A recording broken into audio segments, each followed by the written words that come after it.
Hello. Hello, hello, hello, Artie. You're home. Hello. Oh, it's so sad. We've had a party for it seemed like 2 months. It was 2 months, I think, we had you for, and now yeah, you're back. and now you're Now back. I'm back on the couch, the famous couch. Yeah. Yeah, it's Um, quite tidy though. It does look quite nice. It has to be said. Thanks. just to warn people, I'm still in a transitional point, so I don't have my headphones or my normal setup, so the sound might be a bit weird on this one. I think Artie's in the same situation. As am So I. Yeah. so if you hear little echoes and stuff, apologies. We'll try and manage it as we go, but yeah, if it's going to be a slight problem during this, I think. How are we all? How are we doing? I'm back in Canada. It's cold here. Imagine that. Yeah. Well, that's Is it, good. It's is supposed it to nice be. to be back? Was your fridge? How was your fridge when you got back? Oh, that's right. I didn't tell everyone watching, but when I came to the UK, I came in such a rush that I didn't empty out my fridge. So it was kind of a science project when I got back. It's just getting back together now. But I was scared to put anything in there for a couple days. So the news. Susie Green seems to have suddenly gone. Oh Just my God, Susie Green. They just like buried that. that on a Friday, as Graham so rightly pointed out. Buried the news. Yeah, and one thing that's happened with the speed of it is that there's been a lot of rumors flying around because it was such a dramatic exit. Um, Also, I think Susie Green has deleted all her tweets about Jackie Green, which is also interesting. Um, and like, Wow. let's say before we go into the rumors, which might be worth exploring, we should go into them with the view that it could very well be that the scandal already happened. This could just be a late result of the scandals involving the guy with the bouquet of dicks and Yeah, apples in his I mean, the art. scandals. As you're right, the scandals have already happened. You Yeah. know, she should. She. It was right, I think, for her to resign. Those two things that happened under her watch were, Yes. were sort of not reasonable things. I mean, I think as a like CEOs probably should. As you say, it might just be that. And when we say just, it was pretty poor. Yeah. Well, we're just so used to no one having any accountability. I mean, Educate and Celebrate still exist, even though they were caught lying about Jordan Gray going into schools. Yes, Even that's true. though, even though Peter Tatchell, it's well known that Peter Tatchell wrote a letter to the Guardian defending pedophilia. Um, And you know, contributed a book to yeah, contributed to a book published by the Pedophile Information Exchange, yeah. and was good friends with many people involved in the Pedophile Information Exchange. There should be a resignation from there. Really, the whole organization should be shut down. But with mermaids, I let's go into some of the rumors I heard. I heard rumors that Jackie is reverting to he him pronouns, which is perhaps wishful thinking. Well, I think. I mean, honestly, I like as far as Jackie Green is concerned. I think like I think there is no way back. I think let's just hope that Jackie Green is happy Yeah, because there is nothing. There's no way back. Yeah. Let's just. I mean, honestly, let's just hope that life works out. I Yeah, don't. just for our I'm, viewers, Susie Green, of course, was the CEO of Mermaids, the controversial giving sex changes to children charity, and she very famously in a TED talk, um, because of her homophobic husband, uh, had a very effeminate son who she insisted was really a girl and flew to Thailand to give a sex change when this child was only 16 years old, and that child is now Jackie Green. So Jackie is somebody who was basically brought up in a transgender identity, not of their own choosing, and given an operation before they were old enough to really consent. and And I think the thing is that should the be added. argument. We always, sorry, it should always be added that Thailand subsequently banned the procedure that Jackie Green went through. That's a very important point, I think. Yeah, Artie, your that's mic right. volume is very low. I Your think maybe. microphone is really bad, Artie. You can Yeah, we Oh, can is it? barely Oh, hear you. sorry. How's yeah. that? That's But better. That's I better. think I think the Sorry. problem is with Jackie Green. I mean, as the story goes, um, really wanted to be a girl from a very young age, lots of suicide attempts before the age of 15, etc., etc. The story is really unpleasant to hear, especially with like he wanted to play with girls' toys, but giving boys toys. It's really just so like typically homophobic, I think, that sort of household. And this was, I mean, I am echoing somewhere, aren't I? I can hear I've sorted that with her. Yeah. And then after a sex change, like on a 16th birthday, there is no real way back. He's just got to make a best life as he can for himself, as he is. And and I think that's it as far as Jackie Green's concerned. But it's Susie Green. In order to justify what she has done, she has now championed the transing of thousands of other children. Yeah, and we must remember it's very important. While it's always important to show sympathy for the victims of this ideology, like Jackie, we must also remember that those victims are often used to weaponize attacks on our side, because we like when we talk about Jackie, or describe the truth of Jackie, which is that he was obviously a gender non-conforming child. The father was obviously a homophobe. Susie Green was obviously trying to save her marriage and took this desperate way to do it. None of that reflects on Jackie, but neither should we be prevented from talking about these issues by people who are weaponizing their stories. So unfortunately, while our sympathies must go out to Jackie, we can't let it stop us from absolutely other kids. Yeah. I mean, this is really about Susie, of course, not about Jackie. Susie Green's behavior at Mermaids is, and what she did advocating at Mermaids is really what we should be talking about today, because what a legacy. Was it 6 years she was CEO? Is that right? Yes, and before she arrived, there's a famous, we'll hopefully link to this in the comments, but there's a famous statement from Mermaids, or mission statement from Mermaids, which is basically exactly what TERFs would say, which is it's a very small amount of people. A lot of these kids will go on to be gay, and transitioning is just a last resort. But it was amazing to read. I saw that again today. I'd forgotten. I'd actually forgotten, because it's become so normalized to hear, like that there is no. It is simply an identity that you forget that actually even these organizations who are now extreme weren't like this. They were set up to help. Yeah. I have a friend whose father became part of Mermaids decades ago. I'd forgotten, actually. She reminded me. And then it was that sort of organization genuinely set up to help kids with gender dysphoria who were struggling, and help in supporting and explaining. But it has moved to where it is today, which is just the most extraordinary sort of. It's just evangelical, isn't it? Well, it's madness. It's crazy how really recently so many trans rights organizations were advocating the watchful waiting model. We're saying that this is a mental health disorder that's very rare. We're saying that there has to be lots of gatekeeping. We're saying that even people who are post-operative still aren't literally the opposite sex. They were saying all of the exact same things that we're saying. It's kind of amazing how it tipped over into madness. Obviously, social media is the thing that pushed it.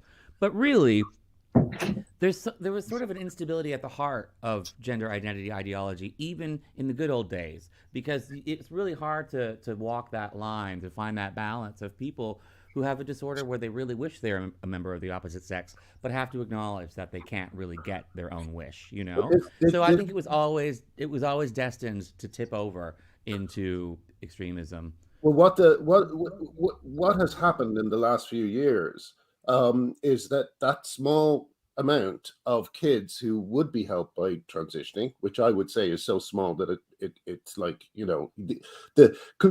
operating on a child is the fucking last thing you want to do. But like amazing that the Overton window has been moved so far that basically what mermaids have been doing under Susie Green is the same thing a lot of Twitter personalities, trans Twitter personalities, do on Twitter. They're recruiting. They're recruiting for more. They want kids to have dysphoria. They want kids to be upset with their bodies, and they want kids to say that they're trans, because once they do that, they get more contributions. And of course, these kids have their families and friends wrapped around their little fingers. So it's just a huge cash cow. Yeah. For them, and like we've said so many times, you've got the adult transitioner saying, this story was exactly my story, except I wasn't allowed to transition. And you're like, that makes your story completely different. Completely different. This idea that of this rose tinted looking back at a childhood that you didn't have, where you were now a beautiful woman, it's just ridiculous, and it's terrible.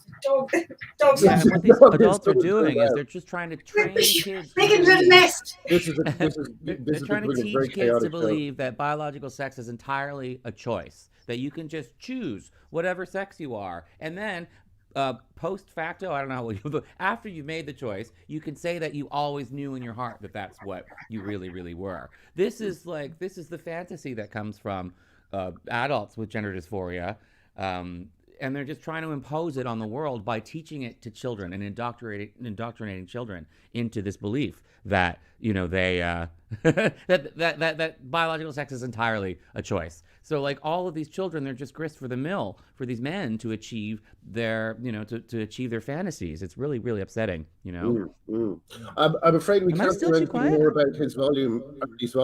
It is what it is, I'm afraid. So well, I can turn it up. Is that better? Yeah, that's a lot better, I think. Weird. Okay. Sorry. I can hear myself coming through you. So yeah, it's gonna be a weird one. This one. I'll try to stay muted when I'm not talking, and then I'll crank it up when I am. I will definitely buy headphones this week. It's a strange situation. I noticed as well that one of these activists was going, please let it be a trans person in charge of mermaids next time.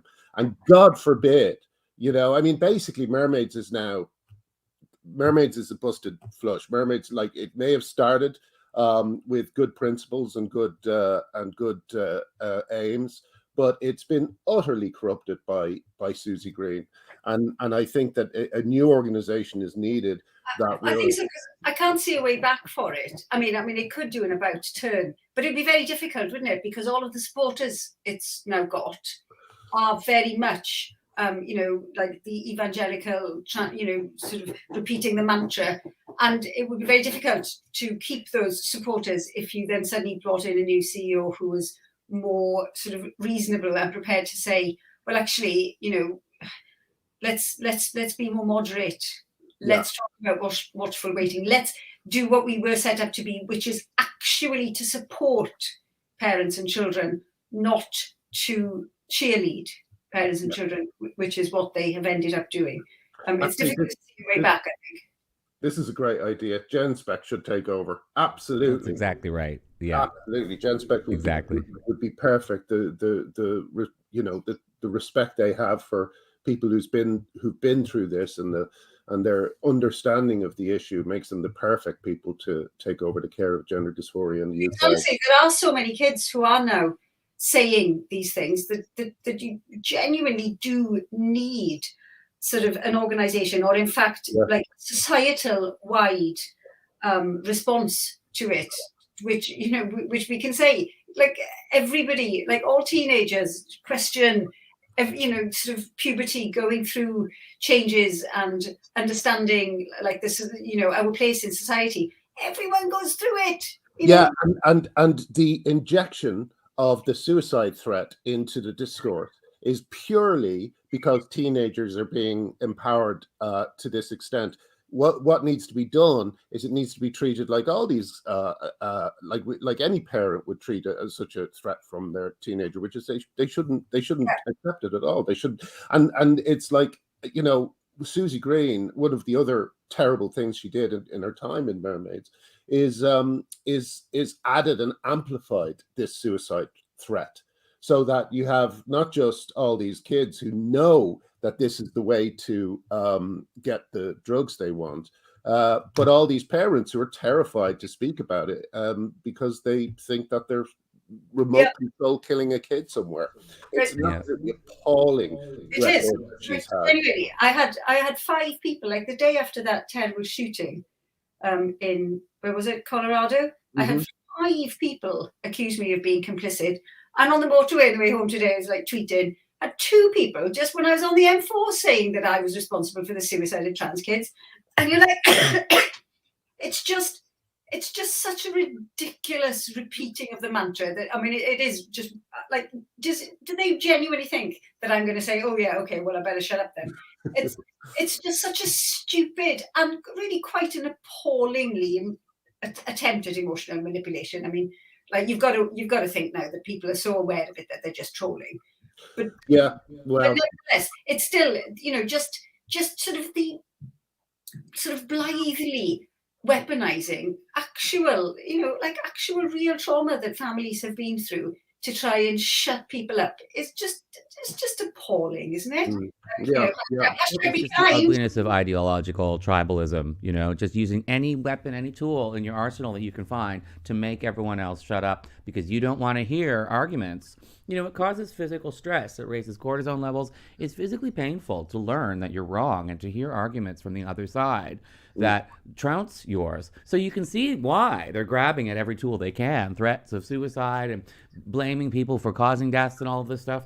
You can see that it's stressful for them to be in their position they're in, but they're the ones who got themselves in it, you know? And there's no going back for organizations like Mermaids. There will be no reform that will make Mermaids better. You can't go from causing that much harm to the very group that you're supposed to be helping to just turning around and getting back on track. You know, if you were like a drug rehab that was handing out drugs instead of getting people off of drugs, you can't just take that back and then carry on being a rehab. You're done. You know, if you're a caretaker of children with dysphoria and you were leading them all into this terrible disaster instead of giving them proper help, you can't just turn around and say, whoopsie, you know, that was your one job and you blew it. So Mermaids has to go. Mermaids absolutely has to shut down and it has to end. And I do fear that they're going to bring a trans person on board and they're going to make sure that it's a trans person who doesn't believe in watchful waiting, who is, you know, ideologically extreme, as far too many trans-identified people are, although not all, of course. And it's just never, you can just see the whole organism is rotten all the way through. Well, you know? the thing about it is that it spread from Mermaids to wider society, because I hear that the Samaritans have actually been tweeting this suicide bullshit, you know, against their own principles, you know. So it's not surely. Yeah, you know, and basically, you know, it even if you don't have a gender loon in charge in certain places, a lot of them seem to have control of the Twitter account, you know, and they tend to say things that you just think, how on earth did this get through? Like Tampax. Yeah. I mean, that was the most incredible handing over of the Twitter account to some chaps that I've ever seen. They finally did come out and apologize for it. But like a day and a half later, when those women were like, yeah, like you're talking about us as then, oh, we're in them. We're fucking in them. Like, piss off, Tampax. Genuinely used them for 38 years. You know, and I'm still, there's still a few dregs in me left that's going to need them. I'm not going to fucking use them anymore. Yeah. It's great. Like they all, it's this kind of, and it's also very much pornography inspired.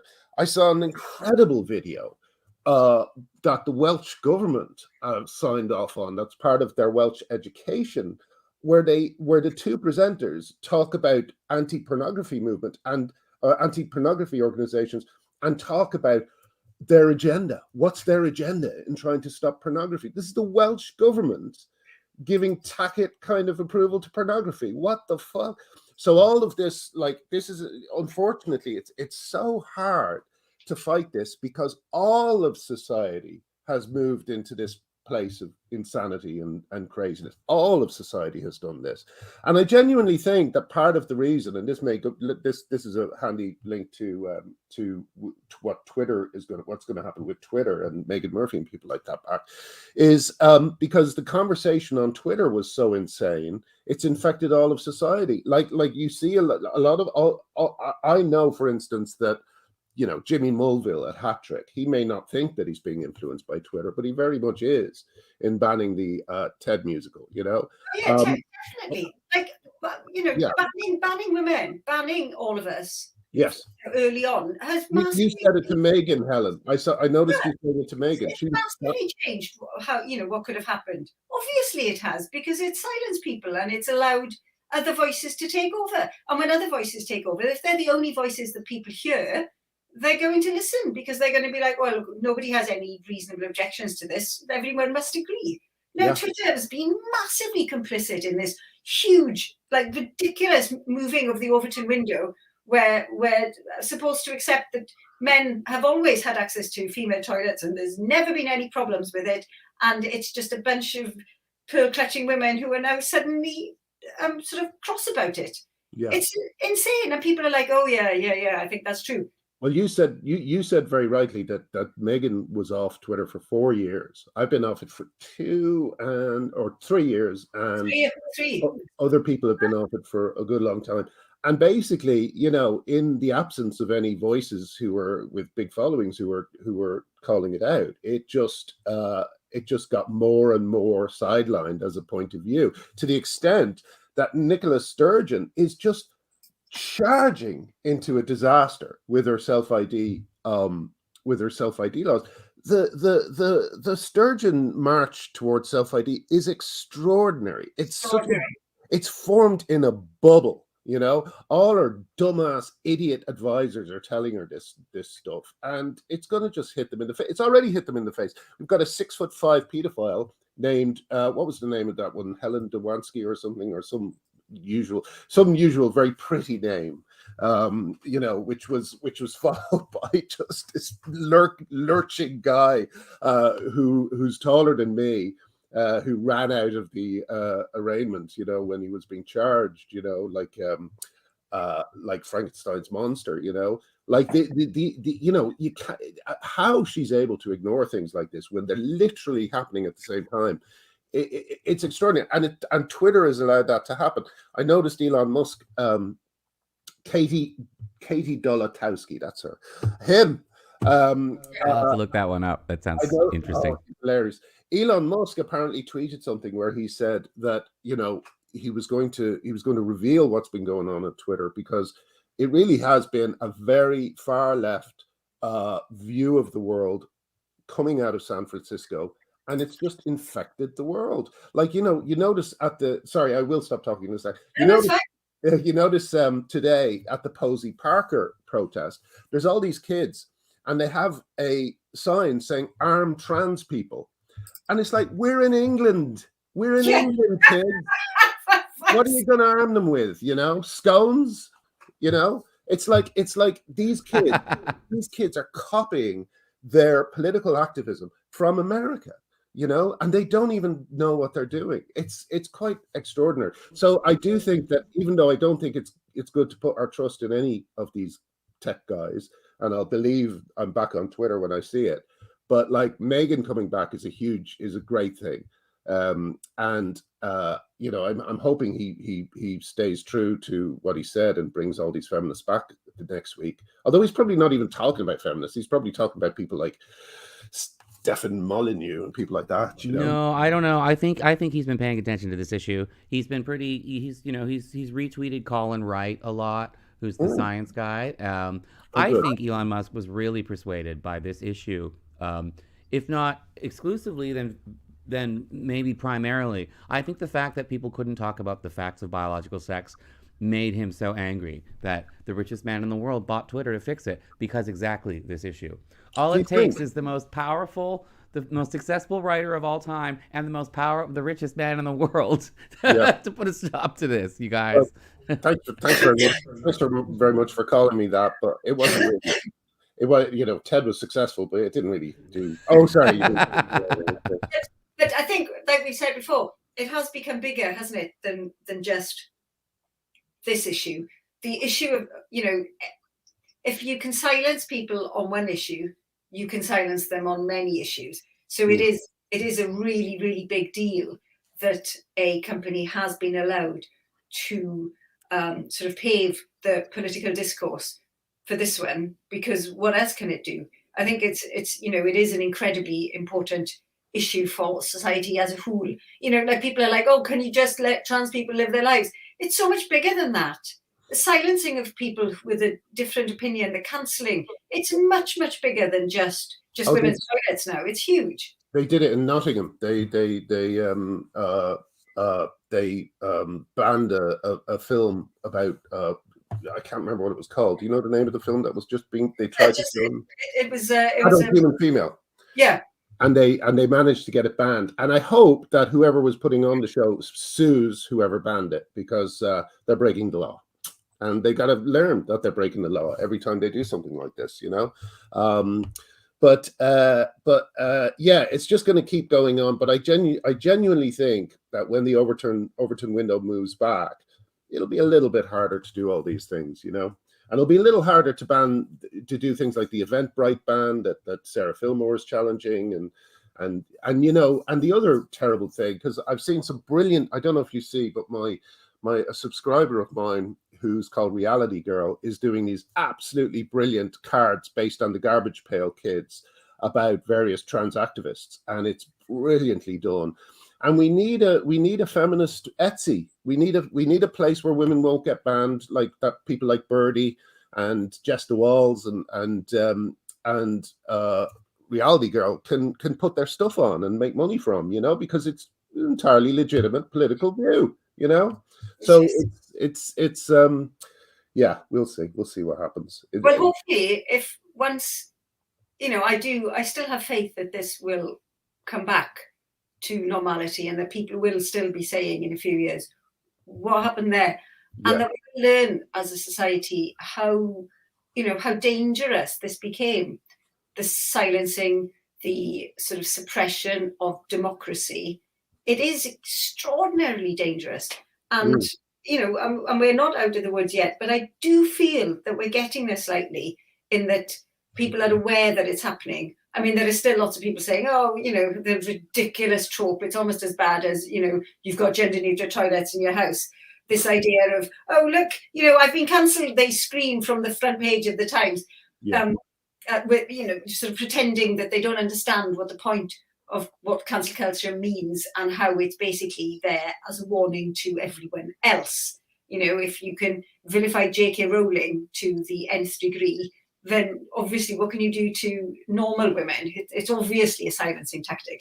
But yeah, it's kind of everywhere. It's interesting, the tide is turning, people are starting to wake up, but it seems to be happening via unusual media channels, because mainstream media is still pretending cancel culture doesn't exist, and because platforms like Twitter and Reddit are just banning discussion about this stuff a lot of the time.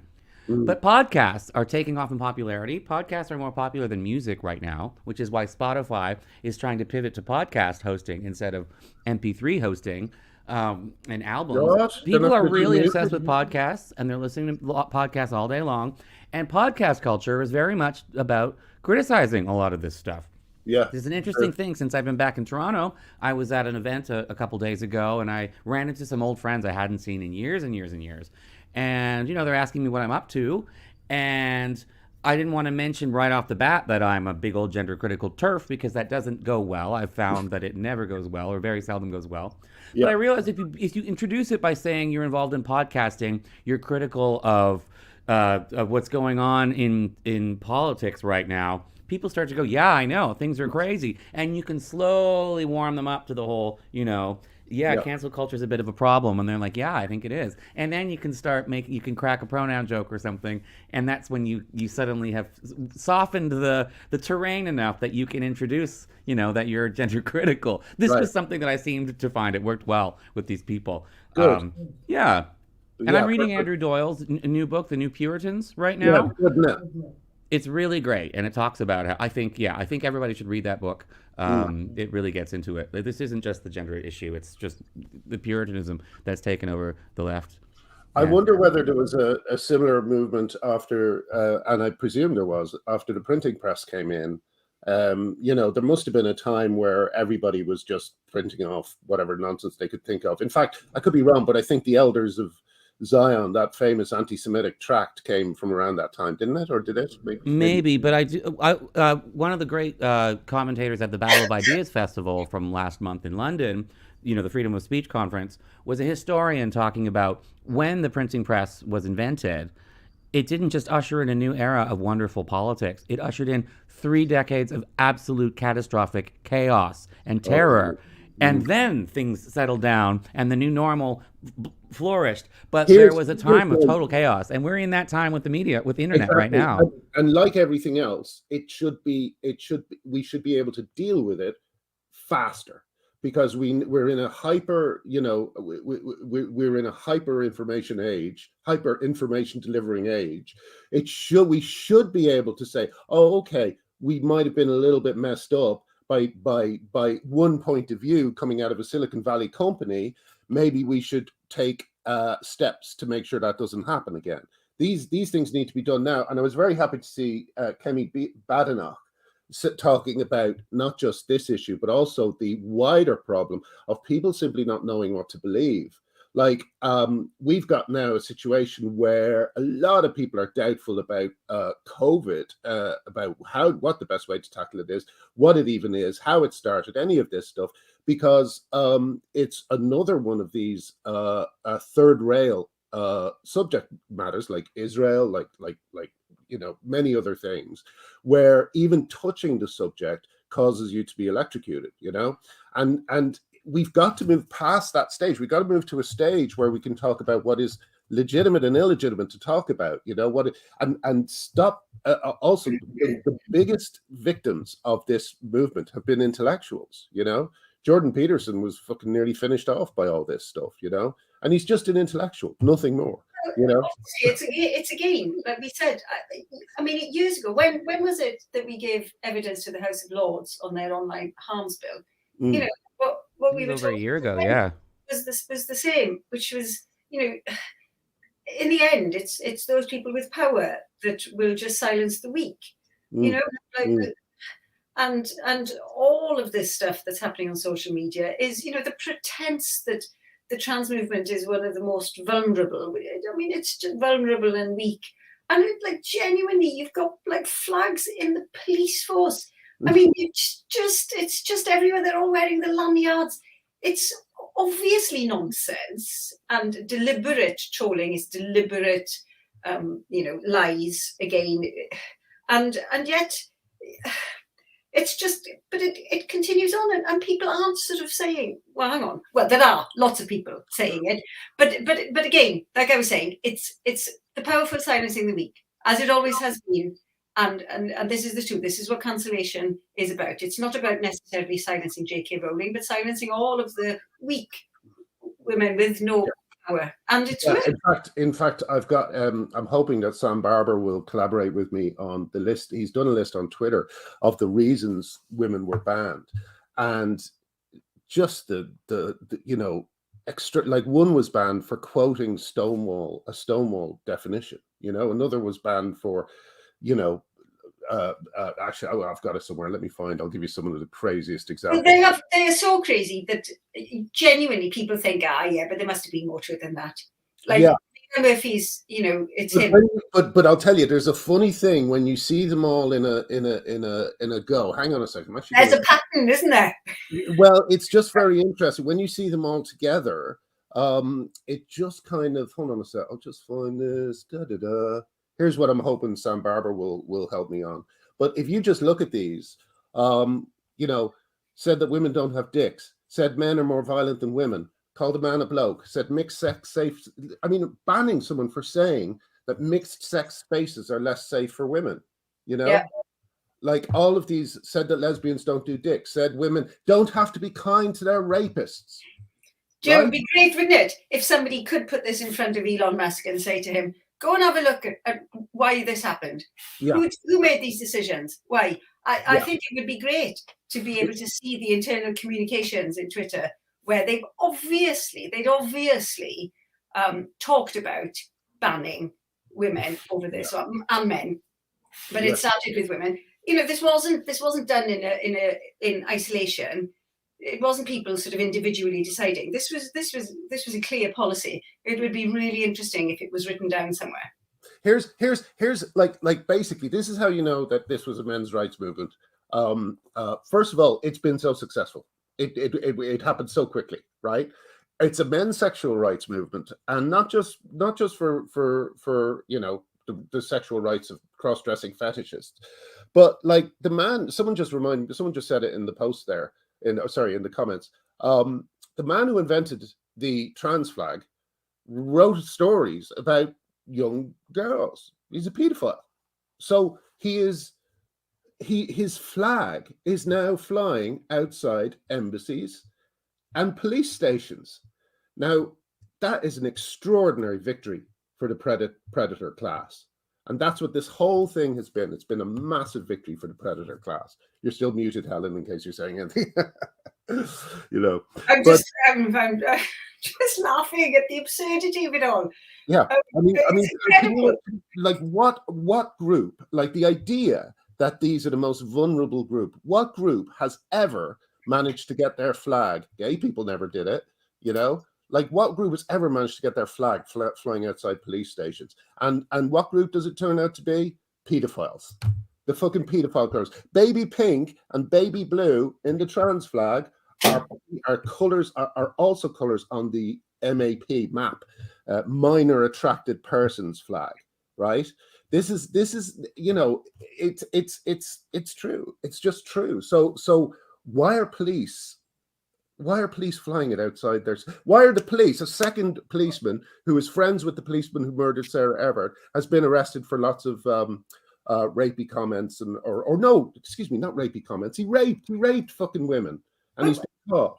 Right? Even if it wasn't for any of this, why the hell are police flying political flags anyway? Like, it's even if it didn't have anything to do with anything else. Exactly. Why are the police being partisan here and openly partisan in a way that it's, you know, it's a power play, isn't it? You know, you come to arrest a woman for saying something on Twitter, and you've got a pride police car.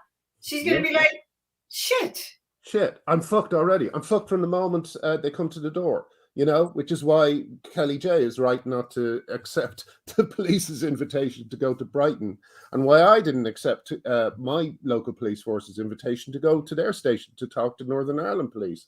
It's like, you know, we cannot be sure that we'll be treated fairly, you know, because the police are flying these fucking flags, you know. It's really interesting. Anything else we can talk about? What should my first tweet be when I get back on Twitter? If I get back on Twitter, you want to be nice. You want something good, don't you? Right. You want something cool like Men and Women, though. But Megan Murphy got there before you again. You got there first, yeah. It's not. It's a hard one because it's like how do you encompass it all? And I'm back, bitches. That's gone as well. Like it's all been done, man. Maybe I'll come up with something new. I'll try and find. I tell you what I will be doing though, which I'm really looking forward to. I'm going to be asking people like John Ronson about why he why he didn't mention the murders at Mitchfest. I'm going to be asking Dara O'Brien why he wouldn't sign the J.K. Rowling petition.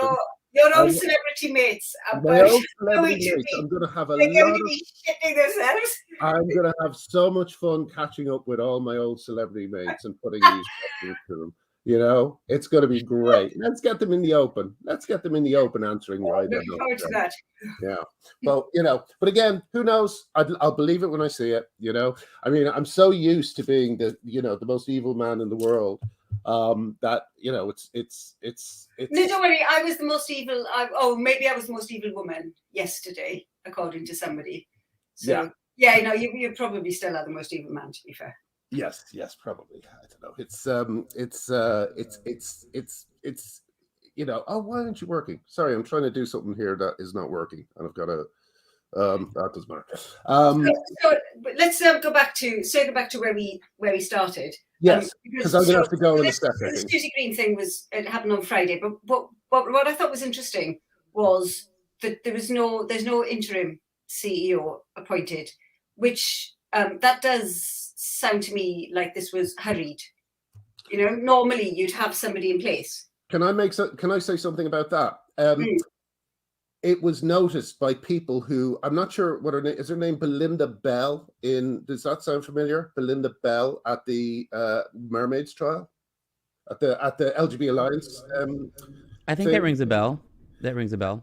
But I can't remember if that was their exact name. Someone else might be able to help me there. But Belinda Bell was the person who said that mermaids didn't give medical advice, which was a very strange thing to say, especially since Susie Green was gave part of the advice to WPATH, which apparently is the world standard for healthcare, and are only now admitting that England has reversed. Oh, Belinda Bell, that's it, yeah.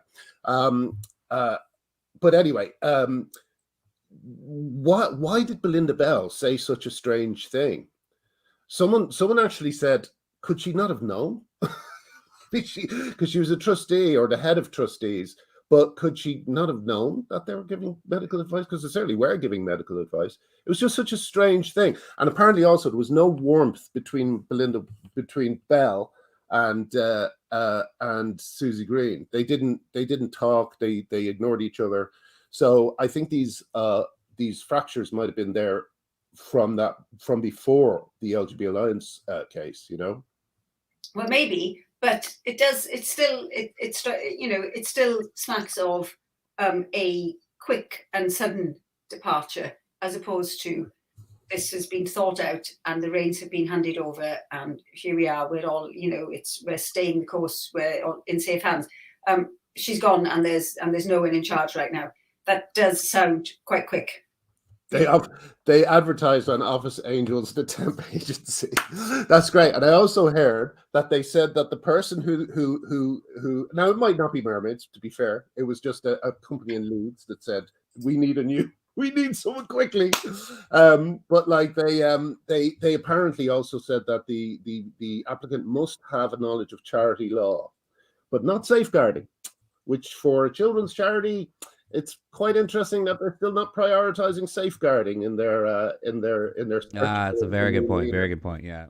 But anyway, listen, I'm going to have to go because I have to go off and do something. I'm hoping to get a game of poker. I've not played poker in years, so I'm going to go and have a game. Well, before you go, let's maybe what are our predictions for what's upcoming in the next week or so in Turfery? There's going to be the great reinstating of the Twittering. That's going to happen supposedly this week.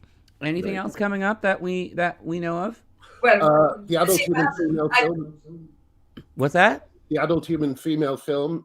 Since it's been banned in Nottingham, I think we should all do our best to try and get it out there and get any kind of screenings going. That book launch, Sarah Kilmore and Molly's book, is being launched on Friday, isn't it? That's going to be great. Oh wow! Yep. And also, what's that book called? It's called Transpositions. Positions on being trans. It's but it's apparently it's basically a lot of people talking about how they peaked, and apparently I'm in tons of them. Tons of them say. Oh, that's nice! Yay! So I may even get a second copy. So that's happening, and well, hopefully we'll all be able to discuss this on Twitter next week. So we'll see. It would be very good, and we must keep this up because yes, it's been nice to talk to you guys. Nice. Yeah, it's always great. Thanks very much for everything. Sorry, it's a little bit shorter this time than usual, but I really do have to head off if I'm going to make it in time. Thanks, everybody. Artie, welcome back to Canada. Hope you have a lovely Christmas there. And lovely, everyone in the comments. I've been really enjoying reading them. Yes, and I will see you. We'll see you all very soon. Yeah. Thanks a lot, everyone. Cheers, guys. Bye. Bye.